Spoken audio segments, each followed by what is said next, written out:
Hi, welcome back to our channel. ఈరోజు మనము మన యొక్క చిన్న భయం గురించి మాట్లాడుకుందాము.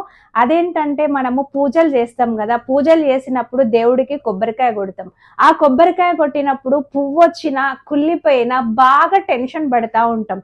ఆ టెన్షన్ అనేది అస్సలు అవసరం లేదు. పువ్వు వచ్చినా కుళ్ళిపోయినా అవి శుభాలే.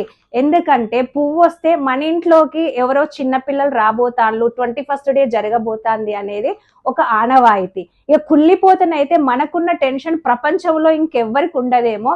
కుళ్ళిపోతే ఏంటంటే మన మీద ఉన్న దిష్టి ఆ కొబ్బరికాయ రూపంలో బయటికి వెళ్ళిపోతుంది. అంటే శుభమే కదా. అంటే మన మీద ఉన్న దిష్టి అంతా బయటికి పోతుంది అంటే మనకేదో మంచి జరుగుతుంది అనే అర్థం. కాబట్టి కుళ్ళిపోయిన పువ్వు వచ్చిన రెండు శుభాలే. కాబట్టి అస్సలు భయపడకండి, నెగిటివ్ థాట్ లోకి అస్సలు పోకండి. అంతేకాకుండా గబ్బిలాలు ఇంట్లోకి వస్తే అశుభం అని చెప్పేసి బాగా భయపడిపోయి హోమాలు చేపిస్తారు, పూజలు చేపిస్తా ఉంటారు. మరి చేపించిన నెక్స్ట్ డేనే మళ్ళీ గబ్బిలం వచ్చింది అనుకోండి, మళ్ళీ చేపించలేము కదా. సైంటిఫిక్ గా ఏంటంటే గబ్బిలాలలో ఉండే క్రిములు మన బాడీ పైకి వచ్చినప్పుడు మనము అనారోగ్యం పాలవుతాం, మన హెల్త్ పాడవుతా ఉంటది. కాబట్టి గబ్బిలాలు రావద్దంటారు తప్పితే గబ్బిలాలు ఇంట్లోకి వస్తే ఎవరో చనిపోతారు, ఏదో జరుగుతుంది అనేది చాలా చాలా తప్పు.